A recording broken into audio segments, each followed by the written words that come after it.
১৯৫৯ সালের বিপ্লবের সময় থেকে দীর্ঘদিন কিউবার স্বাস্থ্য ব্যবস্থা প্রশংসিত হলেও বর্তমানে তা গভীর সংকটে। যুক্তরাষ্ট্রের নিষেধাজ্ঞা ও জ্বালানি অবরোধে বিপাকে দেশটির স্বাস্থ্য খাত। পরিসংখ্যান বলছে বর্তমানে প্রায় ৯৬,০০০ কিউবান অস্ত্রোপচারের অপেক্ষায়, যার মধ্যে ১১,০০০ই শিশু। বছর শেষে এই সংখ্যা ১,৬০,০০০-এ পৌঁছতে পারে বলে আশঙ্কা করছে স্বাস্থ্য মন্ত্রণালয়। ওষুধ, অক্সিজেন বা অ্যানেস্থেশিয়ার অভাবে প্রতি সপ্তাহে ৩০০-র বেশি শিশুর অস্ত্রোপচার বাধাগ্রস্ত হচ্ছে।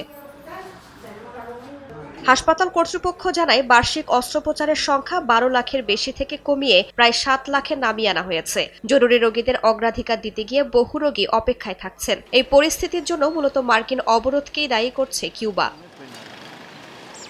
রাজধানী হাভানার হাসপাতালগুলোয় চিকিৎসক ও নার্সরা কাজে আসছেন চরম ক্লান্তি নিয়ে। দীর্ঘ শিফট নয়, বরং ঘন ঘন বিদ্যুৎ বিভ্রাট আর গরমে নির্ঘুম রাত কাটিয়ে তারা কর্মস্থলে পৌঁছান। তবুও রোগীদের সেবা দিতে নিজেদের সর্বোচ্চ চেষ্টা করছেন। আমরা অবশ্যই ক্লান্ত হই, কিন্তু আমরা তো যোদ্ধা। বিদ্যুৎ সমস্যা আর তীব্র গরমের কারণে বাসায় ঠিকমতো বিশ্রাম নিতে পারি না। প্রতিদিনের ক্লান্তি সত্ত্বেও আমরা সর্বোচ্চটা দিয়ে ভালো চিকিৎসা সেবা দেওয়ার চেষ্টা করি।